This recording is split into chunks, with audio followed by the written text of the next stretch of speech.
Welcome to the Slop Temple. We pray this video helps. In this video, I will show how to restore Trust Wallet from Google Drive. Open Google Drive, sign in to the correct account, and locate the backup file named with your wallet or date. Download the encrypted backup to your device, keep the file offline, and make sure you have your passphrase or password ready. Do not proceed on public Wi-Fi and avoid screen sharing or screenshots during this process. Start by opening Google Drive and using obvious keywords like Trust Wallet or Wallet Backup to find the file.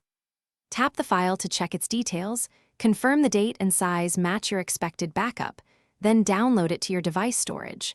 Avoid cloud-only editing. Once downloaded, move the file to a private folder and ensure no automatic uploads will reshare it while you prepare to decrypt or import.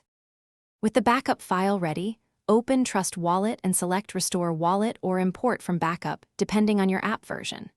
Choose the file you downloaded, input your backup password or passphrase exactly, and follow prompts to finish the import.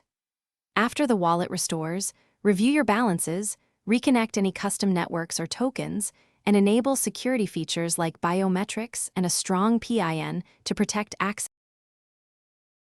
Thanks for watching. Consider subscribing if we helped you.